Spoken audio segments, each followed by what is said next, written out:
Chapter 3. Looks like this is all about Kellen. Origami Yoda and the embarrassing stain.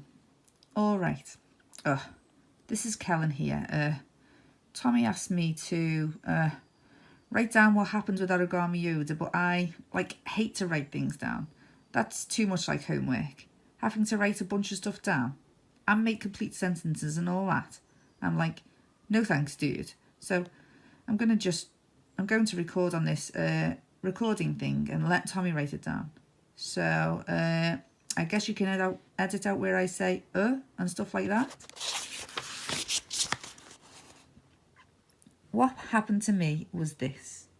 I was in the bathroom right before school was about to start, and I saw that someone, probably Harvey, had written "Kellen drinks pee" on the wall over the sink.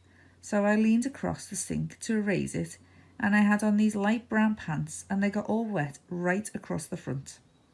It seriously looked like I had peed in my pants. Really bad.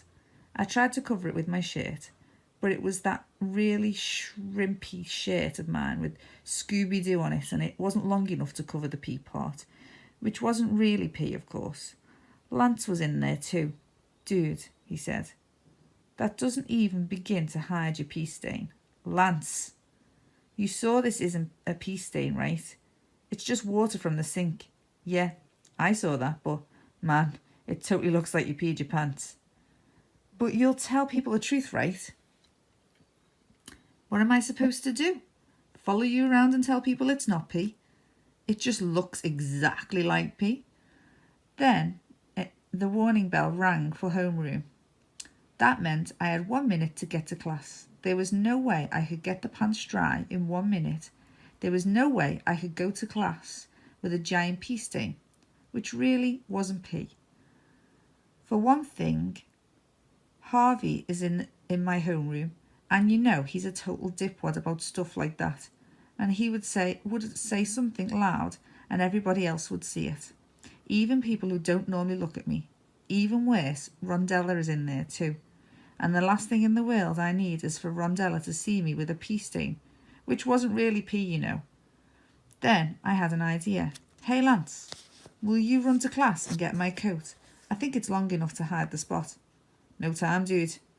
I'd never make it back here and then back to class in 1 minute. Speaking of which, I got to get to class now, dude. You got about 40 seconds left. See you, Kellen." So Lance left. Thanks, Lance. Right now you might be thinking, so what? Just show up to homeroom a little late. Great idea, except for various reasons I've shown up a little late about 20 times this year. And Mr. Howell said the next time it happened, I'd have to spend the rest of the day in ISS. That's in school suspension. And it's more boring than anything you could imagine. Plus, every time I get sent there, Principal Rabsky sent a note home to my parents and I lose my PlayStation for 2 weeks. So I had to get the pants dry in 40 seconds, except for the fact that it was physically impossible to do that. Then Dwight came out of one of the stalls. You know, it seems like he's in the bathroom every single time I go in there. "Look at my pants, Dwight. You got any ideas?" "I'm getting the idea you peed in your pants." "No, I didn't. And I meant, do you have any ideas that would help me?" "No," he said, and then he held up Origami Yoda, which was on his finger. "But Yoda might." "Whatever," I said. Then Dwight did his Yoda voice, which Harvey is right about being totally the worst Yoda impression of all time. I do it a lot better. But anyway, Yoda said, "All of pants you must wet." "What?" "I guess," said Dwight in his normal voice, "he means you need to make all of your pants wet so it doesn't look like a pee stain anymore." Then he left for class too. I turned the water on and splashed myself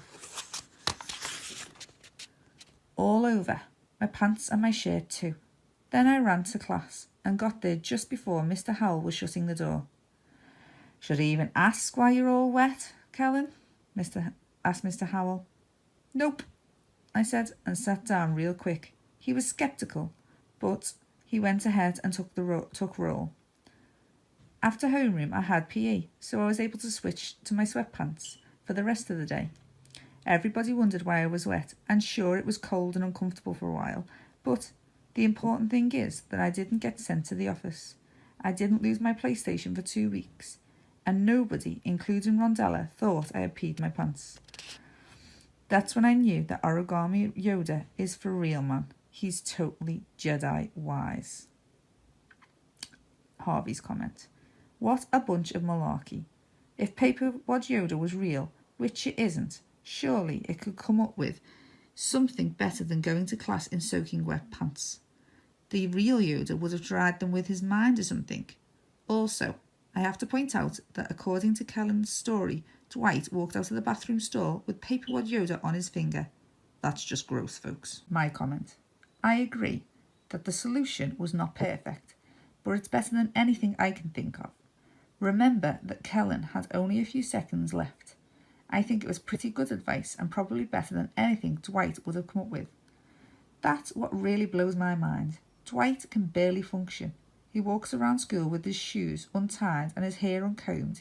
He's always getting terrible grades and getting sent to the office for being late or falling asleep in class or whatever.